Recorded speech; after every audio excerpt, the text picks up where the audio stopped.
नमस्कार, मैं डॉक्टर रजनी मीना आज की कक्षा बीए पार्ट फर्स्ट ईयर के पॉलिटिकल साइंस के विद्यार्थियों के लिए आयोजित की गई है। आज हमारे अध्ययन का विषय है, क्या मनु का शासक निरंकुश है, या फिर हम कह सकते हैं कि मनु के द्वारा जो शासक पर नियंत्रण स्थापित किए गए हैं। क्योंकि हमने मनु के जो राज की उत्पत्ति का सिद्धांत है उसमें देखा कि हमें राज के दैवीय उत्पत्ति के सिद्धांत के संकेत मिलते हैं और मनु बहुत से देवताओं के अंशों के माध्यम से शासक पर दिव्यता के गुण आरोपित करते हैं, किंतु ये दिव्यता के गुण मनु के राजा को निरंकुश नहीं बनाते हैं, वरन ये दिव्यता के जो गुण हैं जो मनु के राजा के साथ संयुक्त किए गए हैं, ये शासक को दायित्वों की पूर्ति हेतु प्रेरित करते हैं। क्योंकि मनु ने राजा से अपेक्षा की है कि जो देवत्व के गुण हैं ये दायित्वों के रूप में राजा के आचरण में प्रकट होने चाहिए। इसके अतिरिक्त भी मनु ने अनेक उपायों से शासक की शक्तियों को नियंत्रित करने की आवश्यकता प्रतिपादित की है। अब हम देखेंगे कि वो कौन कौन सी व्यवस्थाएं हैं जिसके माध्यम से मनु शासक पर नियंत्रण स्थापित करते हैं। तो पहला है शासक पर नैतिक एवं सैद्धांतिक नियंत्रण और दूसरा है शासक पर संस्थागत नियंत्रण। शासक पर नैतिक एवं सैद्धांतिक नियंत्रण के अंतर्गत मनु धर्म को रखते हैं। मनु ने शासक को धर्म के अधीन माना। मनु के अनुसार राजधर्म की अवहेलना करने से शासक देवत्व से गिर जाता है। मनु ने राजा से यह अपेक्षा की है कि वह व्यक्ति के चारों पुरुषार्थों का प्रयोजन समझे और आलस्य रहित होकर सदैव इनका पालन करने के लिए तत्पर रहे। मनु के अनुसार व्यक्ति अर्थ एवं काम को धर्म के अनुसार मर्यादित करके सुखमय लौकिक जीवन एवं पारलौकिक कल्याण को सुनिश्चित कर सकता है। स्वयं धर्म से शासित रहते हुए प्रजा के व्यवहार में धर्म को सुनिश्चित करना मनु के अनुसार शासक का पवित्र कर्तव्य है। और मनु का मत है कि प्रजा के द्वारा चारों पुरुषार्थों की सिद्धि के लिए प्रयत्नशील रहकर ही शासक स्वयं धर्म की सिद्धि करता है एवं कल्याण की प्राप्ति कर सकता है। इस विवेचन से हम कह सकते हैं कि मनु शासक पर नैतिक नियंत्रणों की व्यवस्था करके उसकी स्वेच्छाचारिता पर अंकुश लगाते हैं तथा उसे जनहित के कार्यों हेतु प्रतिबद्ध करते हैं। दूसरा है दंड एवं न्याय व्यवस्था।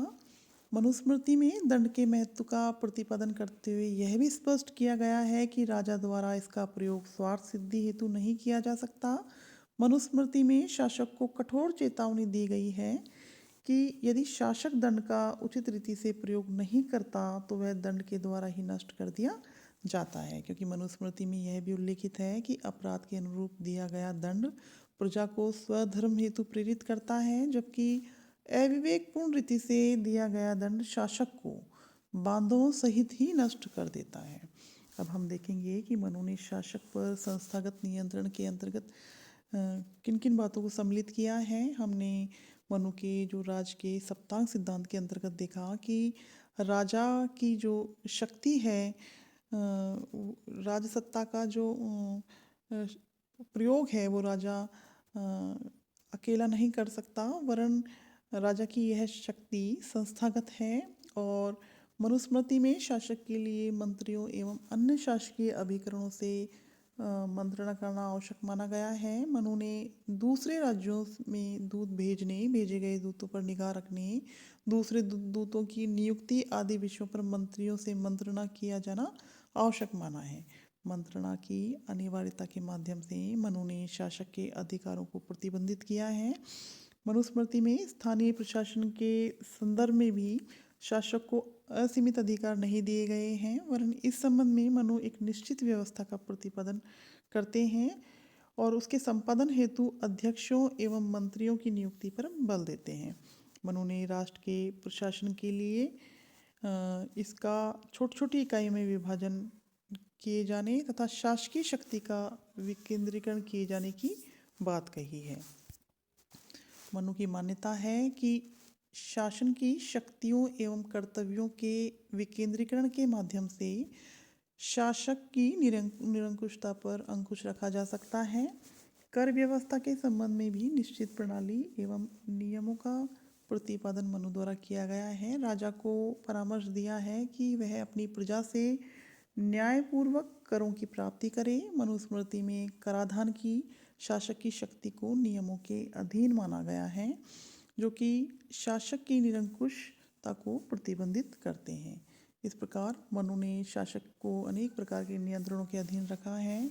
मनु ने राजा के जो दिनचर्या हैं उसे भी बहुत कठोर रूप में प्रस्तुत किया है, जिससे कि वो अपने स्वार्थ सिद्धि एवं अपने सुखों के बारे में ना सोचकर प्रजा के कल्याण, प्रजा की रक्षा के दायित्व का निर्वहन कर सके।